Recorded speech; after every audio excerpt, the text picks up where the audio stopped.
And hello to everyone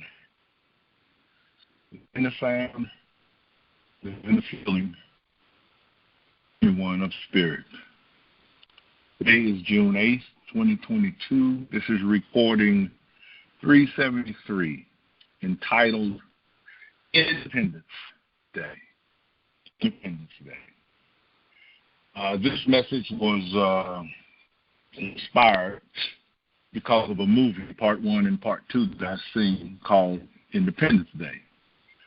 And it was about some aliens that had invaded the earth, and the world had to come together. And despite their differences, they had to come together to declare their independence, to let the alien world know that it had nothing to do with them.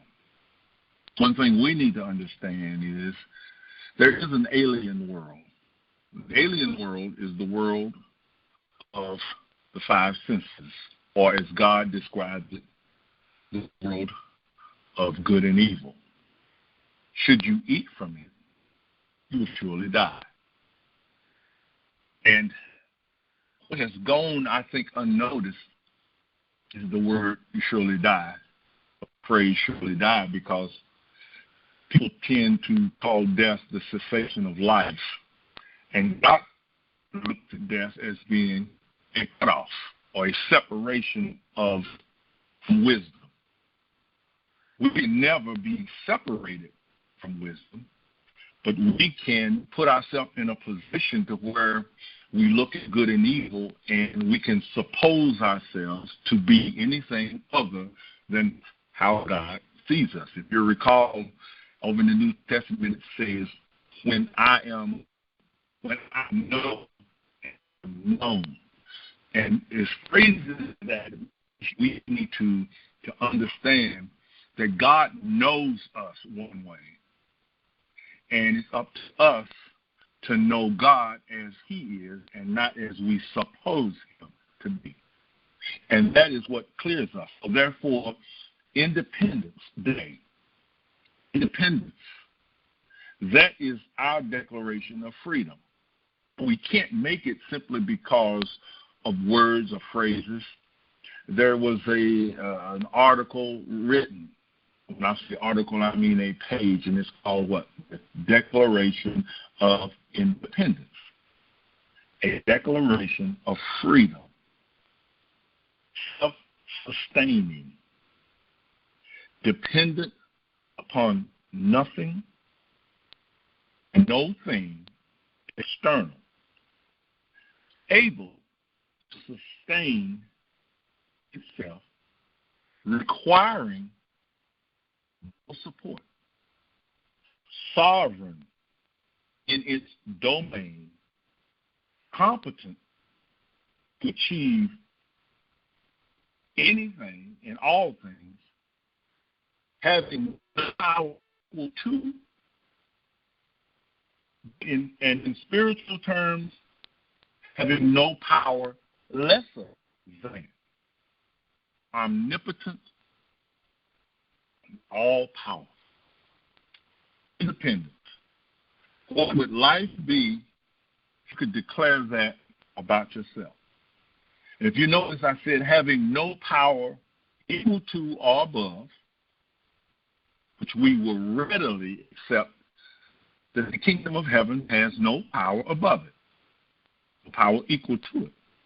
But I also said having no power lesser than.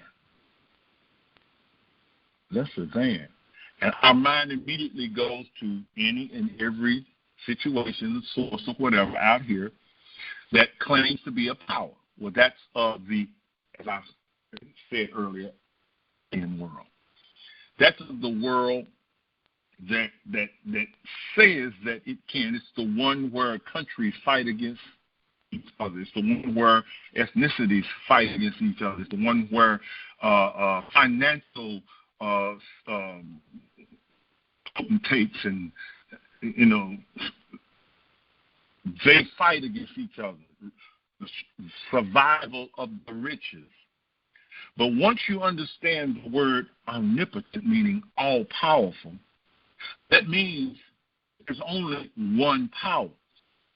And if there's only one power, then there cannot be a power lesser than. I'm trying to show you how to recognize and allow that which you are, all-powerful, in reality, requiring no power. If there is no power equal to or above you, and no power lesser than, what need have you of being a power? It's all. And this is our destiny. This is our goal, is to know as we are known. And the only way that we can be known is to see God as being the only entity that exists. Now, I realize that the world shows us all types of situations, all types of people who declare themselves to have power. But if a person were able to walk in the realization that there's only one entity, we have got to come to the understanding that God is the only entity that exists. If God is the only entity that exists, Isaiah said, is there a God beside me? No, I know not any. Well, we've got to get out of the habit of seeing ourselves and God. When we first refer to God, we usually refer to something that's going to do something that's separate from that which we know ourselves to be. So therefore, we are always in need or always accompanied by some power. Okay? I saw a man walk in the store today, and just a glance to look around, and my body took a whole swipe of him, and I saw a gun on his hip. You see? And all I did was just turn back around, and everything was like a computer, showing me all these things. But the bottom line was he was accompanied by a power that was separate from him. You get my point? Now, we need to understand that we are not accompanied by a power that is separate from us. God says, why seek ye the living among the dead? Where does your mind go? It goes to a casket. It goes to a graveyard. See? It goes to something without life. But in spiritual terms, why are you asking people that don't know God? Why are you asking them for advice? Why are you confiding in them? Why are you asking them what to do? Why are you seeking the living? What then is the living? The living is the word of God, which is where? Within you. If you knew that the word of God was within you, would you ask anybody anything? No. So our practice is to be able to come to that day of independence. What is the day of independence? The day that I know that I am 100% free. It doesn't matter that it looks like there's something out there coming at me. It doesn't look like there are obstacles. It doesn't matter that it looks like there are obstacles. It doesn't matter that someone says no. If I know that I am independently free of anything, I have total freedom. Self-sustaining. If I know that I'm independent, that means I am self-sustaining. Meaning what? I bring forth on my own that which is necessary. Notice I'm not saying I go to God to bring. How often have you stopped when you had need of something and thought of God? See? That's what you got to get rid of. Because what did God say in the beginning? I've given you full dominion over the works of my hand. So, therefore, I must be the trigger. I must be the thing that declares my independence. By declaring my independence, I am declaring that all things are mine. There is nothing that can escape me. So when any situation comes, whether it be financial, social, medical, political, doesn't matter. When it comes and it shows itself to be restrictive in any matter, limiting in any matter, what is my first move? To understand that I am the way. I am the truth. I am the life. I am fully competent. Why? Because there is no power greater than I am, and there is no power lesser. Because I am the only power. I am omnipotent. So something appear to be is an illusion that's trying to get me to say that I need help. But if I'm independent, what help do I have need of? And then the question comes up or arises, and you say, yeah, but. What if? But the moment that comes up, you are doing what? Doubting. When in reality, what should you be doing at the moment of anything? Oh, I see you. I recognize you for what you appear to be. But I know that you can't be a power greater than, equal to, or lesser than, because that which I am is the visible personalization of is. Now, I wait. I wait for that which I am to express itself and the illusion, like we had Sunday. You're riding down a hot street, you look off in the distance, and what do you see? You see what looks like water in the distance. And the closer you get to it, it just goes away. Or when you walk the railroad tracks, in the distance, they look like they come together in the curve. But the more you walk them, you realize this was an illusion. This is how Jesus walked. He walked knowing that there was nothing restrictive to who he was. And you will get all of Christianity. You will get all of some religious, spiritual practices around the world to agree with that. But where they stop short is they relegate it to the one or the founder of that, but they do not allow it to be personalized individually. Our destiny, that's what Jesus said, that you may be where I am. Immediately, what does your imagination see? It sees you going somewhere to be where he is. When in actuality, what is he saying?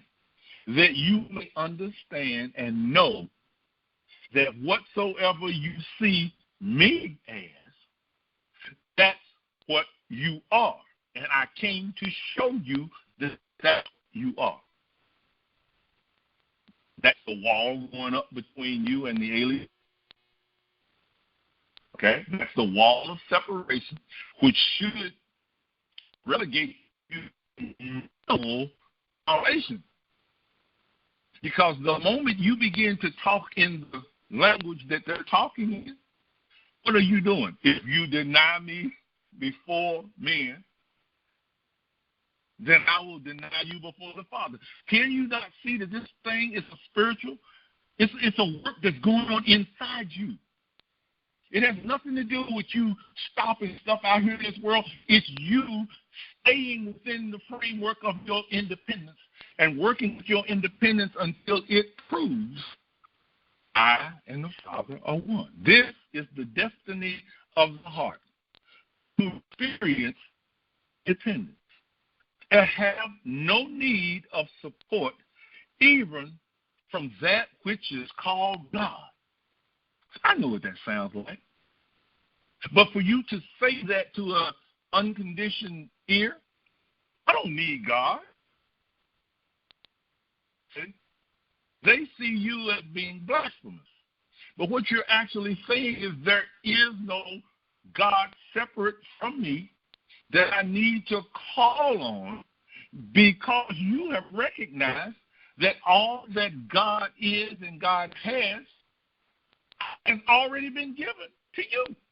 It's up to you to accept it. And how do I accept it? Through meditation. Contemplating meditation and waiting. I have no need for God open that Red Sea. I only recognize that which I am is the power of God personified individually. And if a Red Sea needs to be opened, guess what? It will start opening before you. If the ground is open, create a tunnel. It will do that. If angels need to come and grab you by the arms and lift you out and take you, it will do that. Mine is to accept that there is nothing limiting my existence. There is nothing restricted to my existence.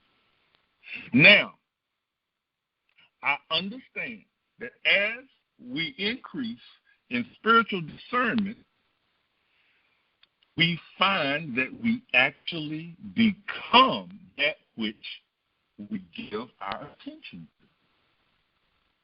You want to see that practically put? A person who studies engineering, what does he become? An engineer. A person that studies medical practices, what does he become? A doctor of sorts.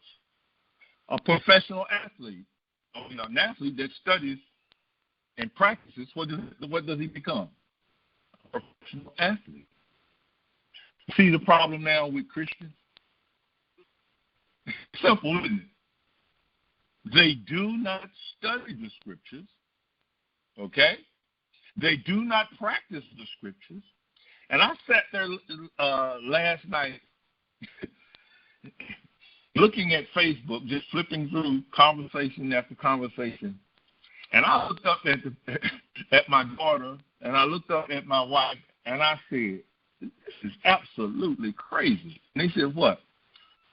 All these people on here declaring how much they love God, and they pointing their fingers at everybody. They cutting each other's throat. They talking about what buildings need to be dropped on. They talking about if I ever forgive somebody, I don't ever need to go around them again. And I'm like, what? But yet they love the Lord with all their heart. And Jesus' number one thing was forgiveness. That no one is doing anything about that. You see, God, in declaring himself totally given, has given all that he is to creation. You ever given a vulnerability to someone? You ever let them see the total you, expose yourself to them in a trust? See, this is what meditation does. It causes you to look at God, and God is saying, I'm exposing all that I am. I'm not withholding anything. I'm not holding anything back. And the deeper you come into looking at me, the more I will expose myself. In the scripture that says it is impossible for one who has and seen the goodness of God, that if he should turn away, it's impossible to bring him back. That's what it's saying. For God will allow you to see him as totally naked, if you will. And yet to see God totally naked, you are seeing him totally clothed in his righteousness. Perfect. Without any impurity, and welcoming us as what we are. Now think about when you decide to talk about somebody. You decide to be afraid of something. Like God has shown me. Anything that causes you to talk about somebody past the fact that he dropped the aspirin in the Coke, okay? I saw him do that. Man, somebody needs to do this to him. No, he didn't tell me to do that, did he? He said that man's actions, that person's actions would judge them. It would cause them to have to pay. Yeah, but what if we die? What did Paul say? Paul said, whether on this side of the veil or whether on the other side, I am fully persuaded that what? Nothing. See the things that limit us? These are the restrictions that come to us, not realizing that life cannot end here. It can't. It's impossible for life to end here, but then you'd have to go look at the little baby, like a friend of mine. He lost his great-granddaughter, 15 days old, just a couple of days ago. 15 days old, multiple surgeries. How can life end there? 15 days old. You see, God is the creation, and we must give ourselves totally over to that understanding that we might be what Jesus was. What does it take to get there? He who would come to me must first what? Lose his life. Are you willing to give that up? He must lose his life. He must be willing to lose his life. Jesus, upon attaining this discernment, would speak without hesitation or overstatement. When you see me, you see him that sent me. Does that look like someone who's going to ask someone to do something for him? No. If God were to walk the earth, would God ask anything to do something? Anything of himself? No. He would just do it, wouldn't he? Jesus said, when you see me, you see perfection walking the earth. You see him that sent me. Accepting as true the promises of God, he became the personification or personalization or a reference point of God, of all that God is. Watch out, that wall is going to fly up. See, those are the things that we must overcome. The thing that tells us that we're being sacrilegious. The thing that tells us we're being blasphemous. If God has given me all that he is, what does that make me? All that he is. There was no need to seek permission or to ask or to make request of that which is greater than all. He was now the visible realization of all that God is. He was and is all, independent of anything seen or unseen. His sovereignty declares itself without audible declaration. Oh, I'm good. I'm blessed. You get me? Won't he do it?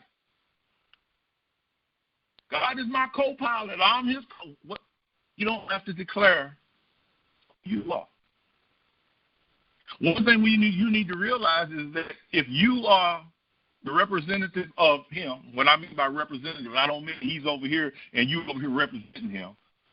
I mean, if you are the full representation, there's a lot of times when our politicians send someone off, they are the representative. And when it comes to making a decision, they have to call back and ask the main source, is it okay for me to agree with it? No. When God makes you the representative, that means that all that God is pouring through into declaration. You don't need, there's no need for you to take up the sword for the battle. It's not yours, saith the Lord. See, we have to be able to take these little phrases and realize he's talking about a total, what is it? Offer yourself a living sacrifice. Be what? Transformed by the renewing of your mind. The magic of believing. The gift that cannot be taken away. For whatsoever a man sows in belief, shall he also surely reap as the fruitage of his belief. That's locked in. Whatsoever a man sows, he surely will reap it. How do you sow? In mind. Right? You don't ask anybody, is it okay to plant the seed of whatever, do you? You sit down and you decide. Man has been afforded the steps to his own declaration of independence. For as the seed is cast into the ground, so shall the earth provide it with all that is necessary to bring forth the fruitage of the seed. As the seed is cast into the ground, immediately we see it, don't we? We planting the seed that's planted. The earth will bring to it, draw into the seed, that the seed may reach its destiny. In other words, the seed is the idea pondered. The earth is the garden of the mind that holds and allows the idea to be fed and to prosper and to grow. Where's all this going on? Within the person. So therefore, you are going to show forth the fruitage of whatever you're pondering, because it in mind as something that you desire. If you turn from that with a but, what if, maybe not, it's going to come forth prematurely, it's going to come forth deformed, it's going to come forth not in full capacity or full fruitage of what it is. But if you hold it, whether it be good or bad, if you hold it in complete coverage, it's going to come forth in complete coverage. If it comes forth negative, go away. God was not made vain willingly. It was subjected by him that formed him in the hope that he would choose rightly. See, it's up to you to pick in the proper seed. Even though natural man cannot rationalize the truthfulness of this process, the man of spiritual discernment can now begin to rest. He qualifies his fruitage by watching over it. It just flashed in my mind. It says that God made a promise to Abraham. Abraham made a promise to God, and it says Abraham watched over the fowls that he offered. The fowls of the earth would not come. The vultures would not take it away. What is that? I'm going to watch over this fruitage, because the vultures are not these people in the world. They would come and steal my product, my seed. The vultures are your thoughts that are coming to accuse you that you're doing something incorrectly, that you overstepped in your bounds. So I watch over the seed that I plant within my mind, and I watch over it that it might be fruitful and multiply. This man realizes that his freedom is assured, and with each planting, he moves much closer to his declaration of independence. He who will come to God must first of all, above all things, he must do what? He must believe that God exists. Okay? Can't go up in there and go, let me see. Let me see if there's a God out there. He might start out that way. But he cannot make a 100% covenant declaration to God until he is assured that God exists. He must believe that God exists. That's why God gives us experiences early in our moving toward him. We call it a miracle. It's him letting us know what exists. And we decide that we're either going to go that route or we're just going to wait till we have need of something and we're going to reach out again.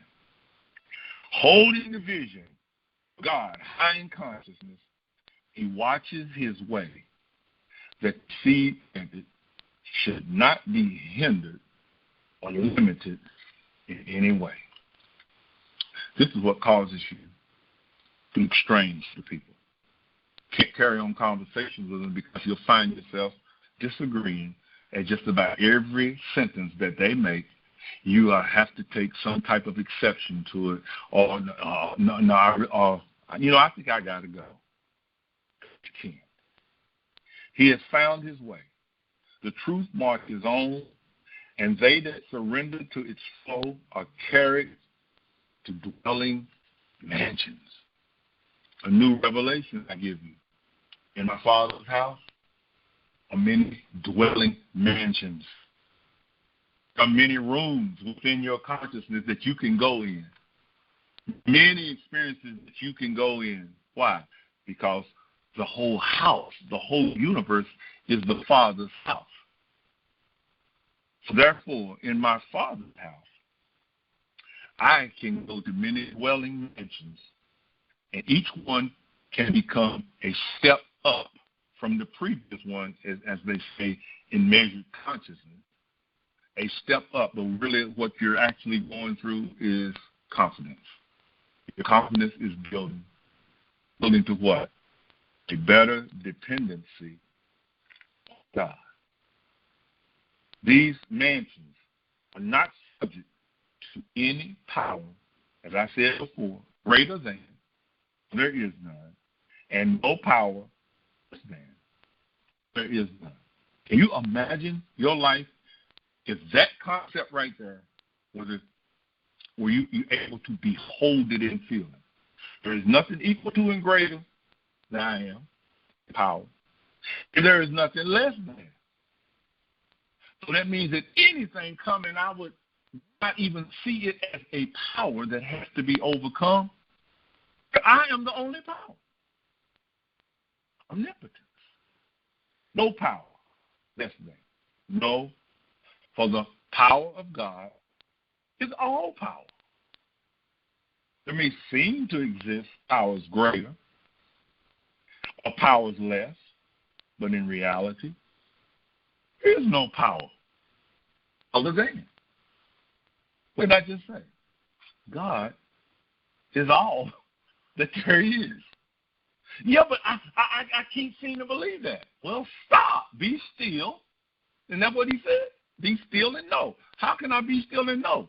I must place myself in a place of knowing. So what do? I get still. And I ponder what I just said. If God is all, does not God have to come forth and show himself as all? I will never leave you. When you get still, isn't that like saying, okay, God, it's on you now? Isn't that prayer? You are acknowledging the presence of God. That's prayer. If you're always acknowledging the presence of God, is he always there? Yes. Should I ascend into the heavens? Is he there? Yes. Should I stumble into the hell? Yes. Where can I go, said David. Where? Nowhere. Why? Because I foresee the Lord before me everywhere, especially at my right hand, not my physical right hand. When he says at my right hand, he means the power at my right hand. My right hand is my conscious understanding of the word of truth. There is no power other than. This is the declaration of independence. Sovereign is he that walks in the power of truth. Actually, there is no power, since there is no power to exert itself against. What happens if you contemplate walking down the street or walking and going, I am all that there is? And you're thinking of God. You're not thinking of you. You're thinking of the realization that the righteousness of God is all that there is. And I am that. Everywhere I go, it matters not what I'm looking at, for I am the steamroller. I am that which is moving, and I am pushing aside everything that is unlike me, even without declaring anything. Wow. Well, can that be? Did not Peter and John walk the street? And Paul in their shadows? Didn't they just fall on people? They weren't walking the street saying, we're coming to heal people. They were just walking. But what do you think they were holding in consciousness? I am the only power. There is no power other than why? Because God has given me all that he is. Truth, then, is all that is. Truth known is the declaration of the soul. The soul is declaring its independence without saying a word. And all of creation is adhering to it, hearing it. Known is the harvest. Truth harvests all that is like itself and destroys every illusion unlike itself. You mean? Yeah, exactly. Me just moving about. Me just laying in my bed. Me just sitting in a chair. Where is my mind? Am I really caught up in the Big Bang Theory? Am I really caught up in the Western Conference Finals or the NBA? Am I really caught, or am I just kind of looking at them? But my mind has always left this path open for God. And every time they dribble the ball and it comes up, my mind says, I am not Father or one. I look not at the things which are seen, for they are temporal. But I realize that the path of truth I am. I am the path of truth. I'm not looking for it. I am it. Why? Because all that the Father has, he has placed in me. He has made me righteous. He has made me to know. He has made me to know that there is nothing that can stand that is unlike him. And where his presence is, all that is unlike him must do what? Flee. Resist the devil. See, you don't have to rebuke the devil. You don't have to, I cast you. You don't have to do that. All you have to do is what? Know the truth. Where I am, the Spirit of the Lord is. And what's where the Spirit of the Lord is? Liberty. The Declaration of Freedom. Oh, my God. You mean? Yeah. Yeah. That's what you're working. That's what we're working for. This annihilation of the illusion, it does it because truth is self-acting. 1 + 1 never declares itself against 3, does it? But yet we hear it, don't we? That's what God is saying. When you know the truth will do what? So what am I supposed to be working for every day, 24/7? Knowing that which I am seeking, I already am. And I do this wherever I am recognized in belief. As God is independent of all things, seen and unseen, so is that which is made by God. You get that? Why? Because he filleth all things with himself. So if God is independent, hear my contemplative meditation. If God is independent of all things, so now I'm independent of all things. Because I'm at the top of the food chain. I'm the apple of his eye. The domain of God cannot be entered by anything that can restrict or limit. Let him that comes to God, let him come with what? Clean heart and clean hands. You see what I'm saying? What? Pure desire. That's all that's saying. Pure desire. Because if I look at myself, I immediately tell myself, I'm not pure, I'm not perfect. Oh, Lord, get on the internet. Get on Facebook. That's all you're going to see. I'm not perfect. I'm not perfect. I had a man ask me the other day, are you perfect? I said, yes, sir. He bucked his eyes. Are you righteous? You better believe it. You see? Well, you shouldn't have said that. Well, you shouldn't ask. You see, you want me to give you that thing that's been sent down. Oh, you think you're perfect, huh? Yeah, I've laid my life down. I'm going to tell your mama on you, who is my mother? Who is my brother and my sister? You see, when you start giving them but more than just scripture, once you start realizing that they that do the will of God, that's my mother, my father, my sister, and my brother. Although we see many things that appear to be obstructions of God's creation, these have not entered the holiness or the sacredness of God within the holy chambers. What did I just say?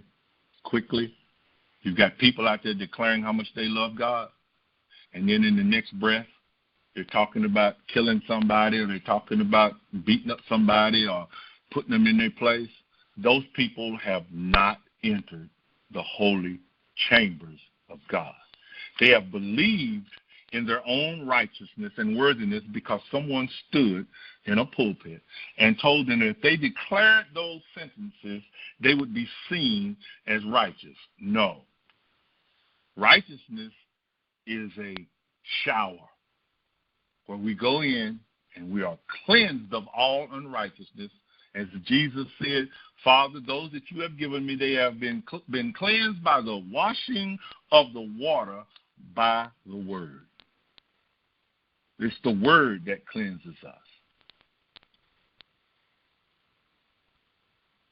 These people have entered the outer realm, referred to as the carnal mind.